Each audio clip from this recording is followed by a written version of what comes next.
ಎಲ್ಲರೂ ಕೂಡ ನಮಸ್ಕಾರ. ನನ್ನ ಹೆಸರು ಬಸಯ್ಯ ಅಂತ ಹೇಳಿ.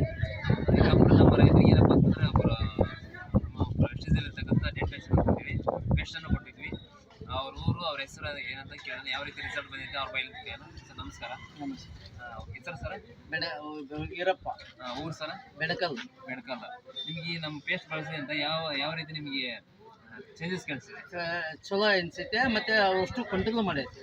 ಮೊದಲಾಗಿ ಮೊದ್ಲಾಗ ಭಾಳ ನೋವು ಇತ್ತು, ದವಾಖಾನೆ ಎಡೆ ಸಾಯ್ತಿದ್ವಿ. ಈಗ ನಿಮ್ದು ಉಪಾಯಿಸಿಂದ ನಾ ಬರ್ತಾಯಿದ್ದೀನಿ, ನೀವು ಎಲ್ಲಿದ್ರು ಹುಡುಕ್ಯಾಡಿ ನಾನು ಇದನ್ನ ತಿಕ್ಕಾಕತ್ತೀನಿ. ತಿಕ್ಕಾಕತ್ತಿ ಸುಟ್ಟು ಚಲೋ ಆಗೈತೆ. 2 ವರ್ಷ ಅಂತ ತಿಕ್ಕಾಕ ಇಲ್ಲದ್ರೂ ಹುಡುಕ್ಯಾಡಿ ನಾ ತೊಗೊಂಬರ್ತೀನಿ ಈ ಮುಲಾಮ್. ಇದನ್ನ ನೀವು ಜನಗಳಿಗೆ ಇಷ್ಟಪಡ್ತೀರಾ? ಹೇಳಿವಿ, ಆದ್ರೂ ಇನ್ನ ಅವರು ದೇವ್ರಿಲ್ಲ. ನನಗೆ ಮಾತ್ರ ಇಂಟ್ರೆಸ್ಟ್ ಐತೆ. ಇವ್ರು ಇಲ್ಲದ್ರೂ ನಾನು ಬೇಕಂತ ಹುಡುಕ್ಯಾಡಿ ತೊಗೊಂಬಂದು ತಿಕ್ತೀನಿ. ನೋಡ್ಬೋದು ಸ್ನೇಹಿತರೆ, ನಮ್ಮಲ್ಲಿ ವೆಸ್ಟೀಸ್ ಇರತಕ್ಕಂಥ ಡೆಂಟಲ್ ಪೇಸ್ಟ್ ಎಲ್ಲರೂ ಪೇ ಮಾಡಿ. ಯಾಕಪ್ಪ ಅಂತಂದರೆ ಪ್ರತಿಯೊಬ್ಬರಿಗೆ ಕೂಡ ಏನು ಮಾಡ್ತಾರೆ ಕೆಲಸ ಇದು ಮಾಡ್ತೀನಿ. Okay, thank you so much.